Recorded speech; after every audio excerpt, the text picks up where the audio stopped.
Hey everybody, JC here with another T&I toy review. And for today's review, we're going to be taking a look at the brand new DC Comics Multiverse 6-inch DC Rebirth Batman figure from Mattel. Now this figure comes packaged in the same style packaging we've been seeing with all the Multiverse figures. Up at the top, you've got the Multiverse logo. You've got the black and red highlights on the packaging. The figure's clearly displayed in the window box. Down below, you've got some artwork for the character and the name. And it also tells us this comes with a rookie collect and connect piece. Off to the side, we've got more artwork for Batman and a brief bio in multiple languages. And then on the back of the packaging, we've got to look at all the figures in the wave that you need to get in order to complete that rookie Batbot collect and connect figure. All right, let's get this open and take a look at what's inside. Okay, so here's a look at the figure outside the packaging along with the other contents. Now the only accessory that this figure comes with is one of the legs for the Batbot Rookie Collect and Connect figure. And we'll be taking a look at that figure in its own review once we've looked at all the other figures in this wave. So be sure to check back for that.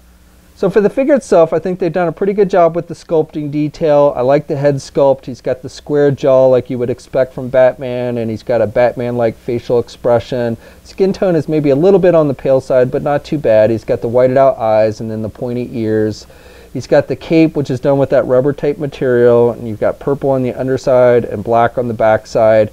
It's all one piece that attaches to the mask and covers his shoulders, so that does limit some of his arm movement, unfortunately, but it looks good overall with the figure. The bat symbol is sculpted on the figure, and you've got the yellow outline, so I think that looks pretty good. He's got the utility belt, which is done with a mustard type yellow, and the belt is a separate piece. It's done with a rubber type material. It's not removable, it's glued on the figure, but it is a separate piece. And then you've got some sculpting detail on the legs with the line work. And then he's got those knee pads that look kind of like bat heads. And then he's got the black boots. And with the gloves, he's got the little things that stick out like you always see with Batman. And even though they did not give this figure any accessories, they at least did give him open hands.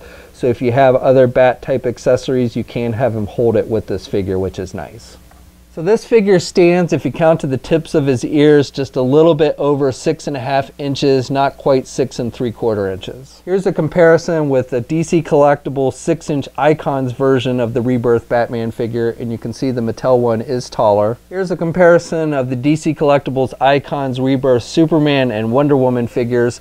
Batman, the Mattel Batman, is taller than Superman, but Wonder Woman is about the same height. Here's a comparison with the DC Collectibles Greg Capullo New 52 Batman figure. Now this figure is technically done in the 7-inch scale and is a hair taller than the Mattel Rebirth figure. Here's a comparison with the Mattel Multiverse Joker figure. And then finally, here's a comparison with some other Batman related Multiverse figures. So we've got the Toys R Us exclusive Robin figure. We've got the Batwing figure from this wave. We've got the Jim Gordon Batman figure and the Burnside Batgirl figure. So for articulation, you can turn the head to the left and to the right, but he really doesn't have much in the way of up and down movement with the head. Arms are attached with your standard ball hinge joint at the shoulder. However, with the cape coming over the shoulders, that limits some of the movement with the arm. You can still get the arm out pretty good with the cape, but you can't rotate the arm all the way around. You can get it all the way up, but you can't do it all the way around. You can do it back about that much with the cape. So that does limit some of that arm movement. He does have a bicep swivel, single hinged elbow, so he can bend his elbow that much. He's got rotation at the wrist, and then he's got an ab crunch joint, but I have not been able to get my joint to move.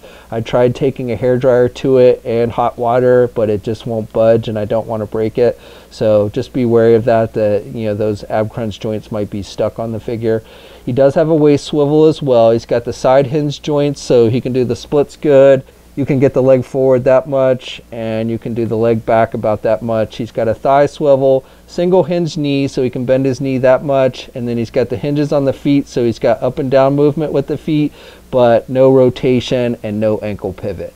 And then 2 peg holes on the bottom of his feet. Okay, so that's my review. So overall, I think this is a decent looking figure. I like the sculpting detail. Paint applications are pretty solid. The main downside to this figure is the articulation. It definitely could use some things like double hinged knees and elbows and some ankle pivot and maybe even a little more movement with the head sculpt.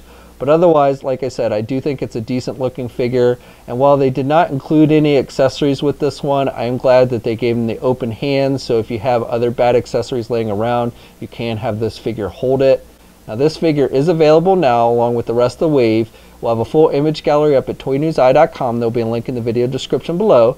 As always, leave a comment, let us know what you think. If you're so inclined, please like the video. Also, if you haven't already, please subscribe to the channel. I'd really appreciate it. You can also follow me on my Facebook, Twitter, and Instagram accounts. I have links to those in the video description as well. And until next time, I'll catch you later.